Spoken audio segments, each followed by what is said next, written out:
Next is A Poetry Handbook by Mary Oliver. Yeah, this is just very basic discussion of poetry and imagery, metaphor, sonics, kind of sounds of consonants and vowels and how you can use them to affect different forms, iambic pentameter. Very basic. I didn't really learn anything new here, but I keep it just in case I feel I need to reference something. But yeah. Next is yet another book I need to reread. Plato's Republic. I was inspired to read this by a class I took on the history of psychology. Plato was important in the history of psychology for being the first rationalist, and just like Aristotle is important to the history of psychology for being the first empiricist. But this just, I don't know, there's a lot in here. I don't feel like I have anything interesting to say, especially under pressure like this, but,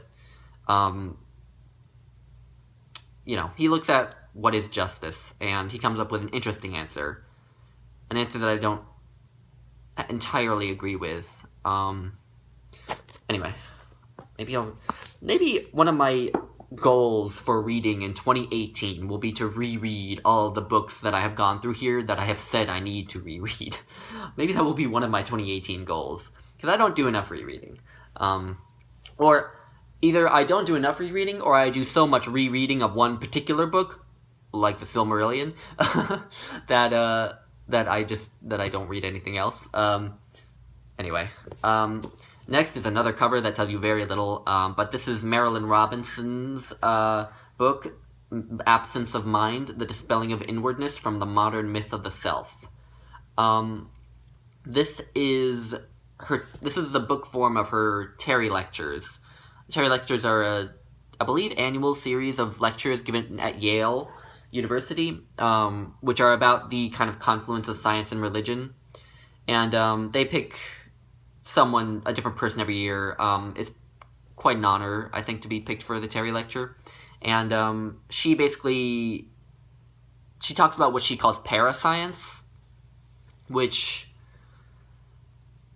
is this idea among people like Richard Dawkins and Daniel Dennett and a lot of the new atheists, or Steven Pinker, that's who I meant, not Daniel Dennett. She may talk about Daniel Dennett, but this idea that science is the only worthwhile way to pursue knowledge. Even if it's not explicit, it is implicit in a lot of what these people write. These parascientists, as you might call them. And she critiques that idea, and she critiques the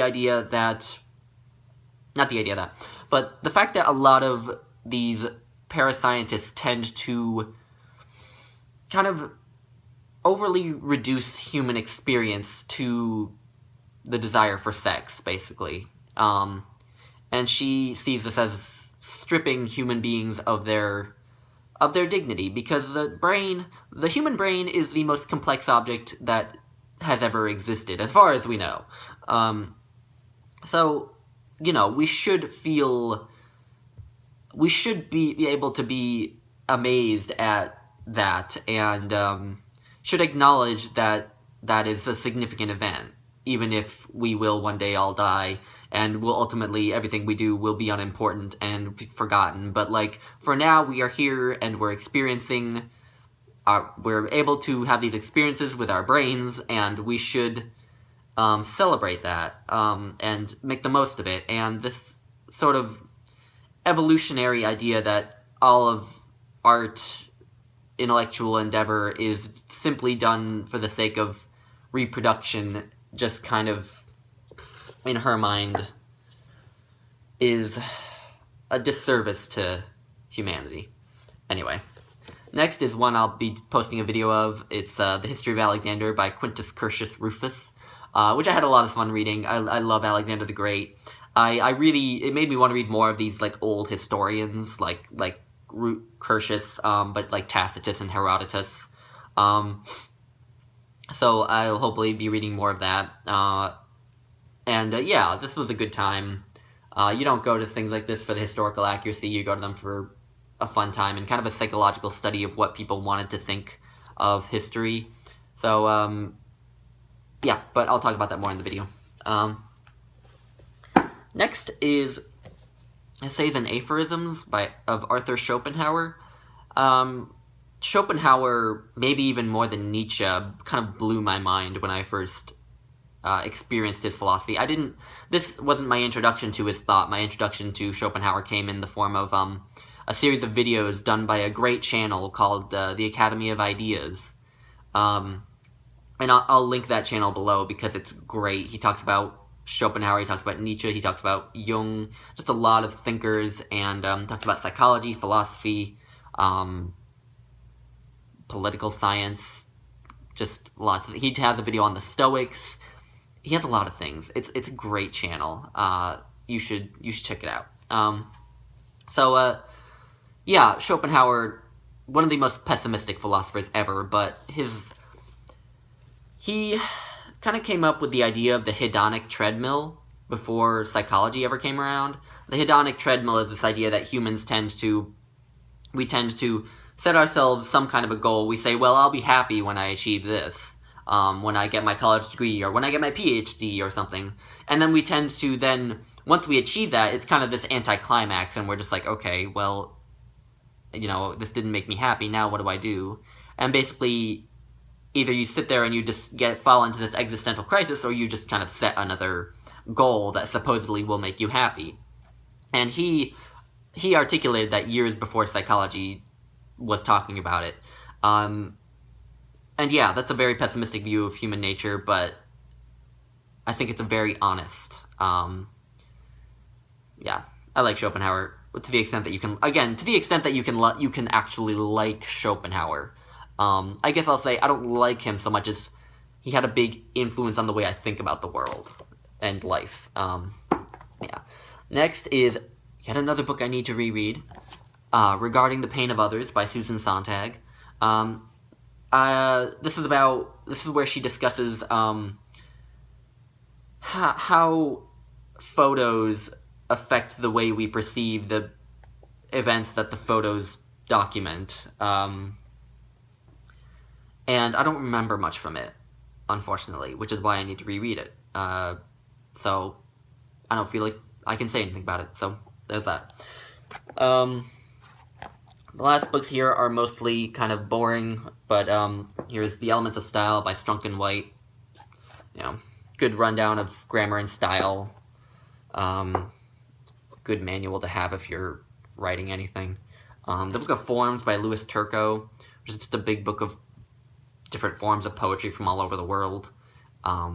It's pretty useful if you're writing poems, if you want to just explore different forms that you may not have heard of or may not understand. He does have a long introduction, which I think I never deigned to read, which I should read. Yeah, that's a good one. Next is not really book related, even though it's a book. 100 Classic Hikes in Utah. I love Utah. I think it's beautiful. I was just there. And these are just some of the greatest hikes in Utah. And yeah, I've done several of them so far. Interestingly, the 3 American national parks that I've actually been to are all in Utah. Yeah. Next is A Room of One's Own by Virginia Woolf. This was really my introduction to feminism. I really, really liked it. I was actually talking about this the other day with a friend, and about her discussion of 500 pounds a year and a room of one's own, which is what women need in order to kind of be able to be independent. And I don't mean to take away from the feminist message of this book, but that to me is true of anyone too. Like we were talking about just being young, being 18 or 20 or in your early 20s, and finally moving out of your parents' house and into your own apartment, and how that really gives you the ability to actually feel like you're becoming your own person. You know, you've lived for so many years in your parents' house, in their shadow, kind of, you know, they've been such a big part of how you've been able to define yourself. And, like, for example, my love of books, now that I live alone, I feel like I am a person who just loves reading and loves reading lots of books. And whereas when I lived at my parents' house, it was like, oh, that's Lukasz's hobby. You know, it was sort of like, I don't know, less important, I guess. But when you live alone, you can really start to blossom and think of yourself in a more complete way. I don't know. Anyway, this is a good read. Last ones are Isms and Ologies by Arthur Goldwig. It's just fun to open every now and then. You know, new historicism, nihilism, minimalism, expressionism, just, yeah.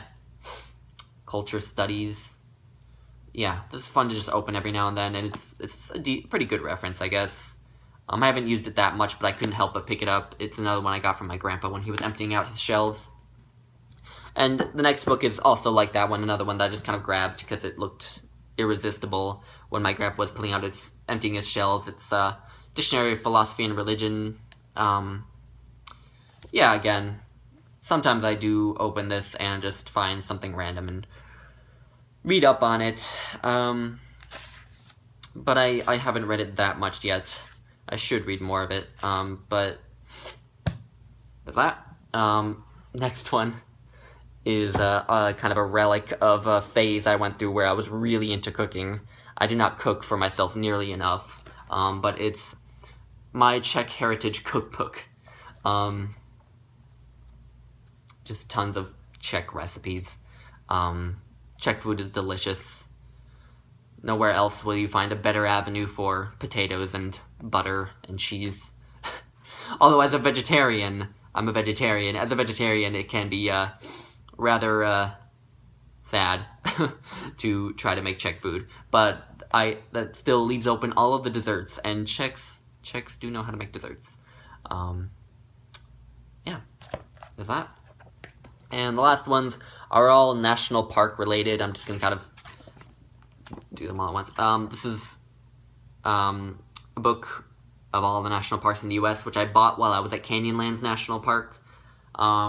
Made me want to visit all the national parks, which I hope to do throughout my life. I may be doing 1 or 2 national parks next year. I'm not sure yet, but I think it would be cool to try to do some more videos from national parks. I really liked that video I did from Canyonlands. Anyway, this is just a big book about Canyonlands National Park, and like it's okay. It's not detailed, not even very well written, but my mom and I were sort of interested in. We read a few sections out to each other while we were driving. The one who wasn't driving would read it out, and yeah, I don't know. We wanted to know more about the area, so that's that.